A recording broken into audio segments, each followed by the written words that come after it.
গালি দাও কেন? আরে বৌদি তুমি কিছু জানো না দেখছি। হ্যাঁ, আমার বাপ গালি দিত, আমার ঠাকুর গালি দিত, লেওড়া আমিও দিচ্ছি। আরে বৌদি ছাড়ো এসব মাথা সাথে লাগাতা, ছাড়ো। আসো এখানে একটু বসো তো। কি বললি হাঙ্কি ছেলে, তুই আমাকে বৌদির সামনে মাতাল বললি? শুনে পাচ্ছে তোর বাপ মাতাল?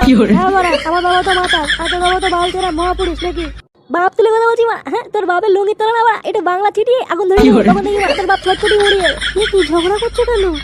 আরে বৌদি ওদের কথা কিছু মনে করো না, ওরা এরকমই, কোনো সভ্যতা নেই। আচ্ছা বৌদি, দাদা বাড়িতে আছে? কেন ওরা? হ্যাঁ, দাদা বাড়িতে না থাকলে কি বলছিবি? কি করবো সেটা আমি আর বৌদি বুঝবো, তোমরা তো ভাবতে হবে না। কি বলো বৌদি? হ্যাঁ ওরা যা না, যা বৌদির বাড়িতে যা। আমিও গিয়ে মতন থেকে বলে দিয়ে আসবো তুই বৌদি ঘরে ঢুকেছিস ওরা, তুই আমার বাড়ি ফিরবি ওরা। আরে থামো থামো তোমরা।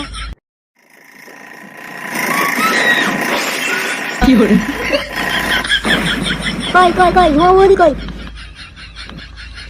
কই রে ওলি তাকিয়ে আছিস কেন বল? বৌদি!